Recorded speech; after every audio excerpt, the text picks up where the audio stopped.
बिहार में आपका स्वागत है। इतिहास, आध्यात्मिकता और प्राकृतिक अजूबों से भरी हुई धरती। आज हम बिहार के छिपे हुए खजानों को उजागर करने के लिए एक सफर पर निकलते हैं। इसके प्राचीन शहरों, पवित्र स्थलों और परिदृश्यों की खोज करते हैं। मेरे साथ चलिए बिहार के दिल में एक ऐसी धरती जो अपनी कहानियां आपके साथ बांटने का इंतजार कर रही है। हमारा सफर बोधगया से शुरू होता है। लाखों लोगों के लिए एक पवित्र जगह और यूनेस्को द्वारा इसे वर्ल्ड हेरिटेज साइट माना जाता है। यहाँ बोधि वृक्ष के नीचे सिद्धार्थ गौतम ने ज्ञान प्राप्त किया और बुद्ध बने। इसकी शक्ति को महसूस करें जब हम शानदार महाबोधि मंदिर के सामने खड़े होते हैं। इसका विशाल शिखर आकाश की ओर पहुंचता है। अब हम नालंदा जाते हैं, एक ऐसा नाम जो समय के साथ गूंजता रहता है। यहाँ नालंदा विश्वविद्यालय के खंडहर हैं जो कभी प्राचीन भारत में ज्ञान का केंद्र था। टूटती दीवारों और मूर्तियों के बीच हम एक समृद्ध विरासत से जुड़ते हैं जो आज भी प्रेरित करती है।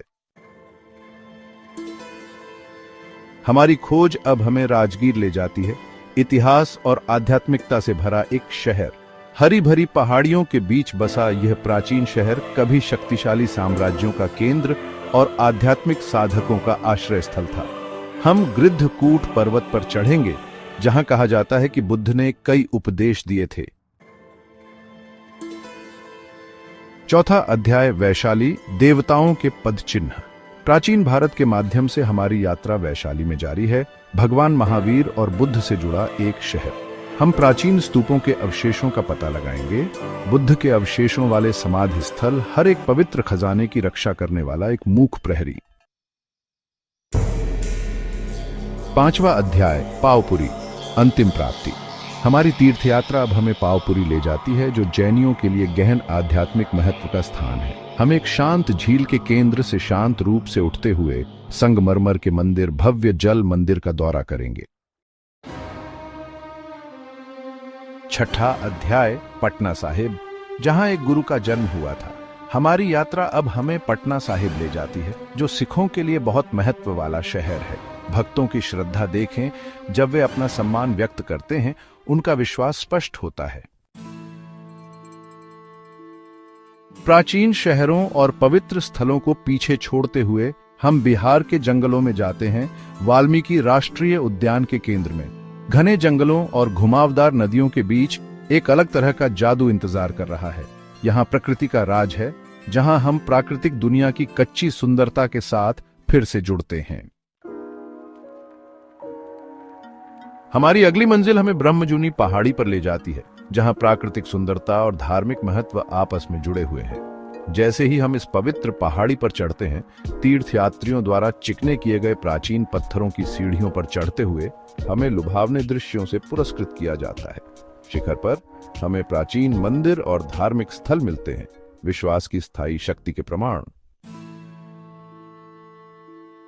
मंत्रमुग्ध होने के लिए तैयार हो जाइए, क्योंकि हम काकोलत झरने की यात्रा करते हैं, एक लुभावनी धारा जो 160 फीट की ऊंचाई से गिरती है। झरने से उठती ठंडी धुंध की कल्पना कीजिए, एक ताजा स्प्रे बनाना जो इंद्रियों को स्फूर्ति प्रदान करता है। शांति और प्राकृतिक सुंदरता का स्थान शहर के जीवन की भागदौड़ से बचने के लिए एकदम सही।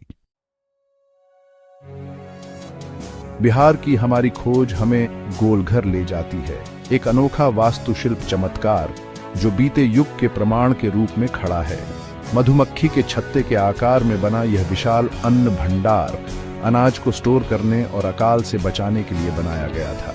इस सुविधाजनक बिंदु से हम पटना के मनोरम दृश्य देखते हैं, पुराने और नए का एक विशाल टेपेस्ट्री।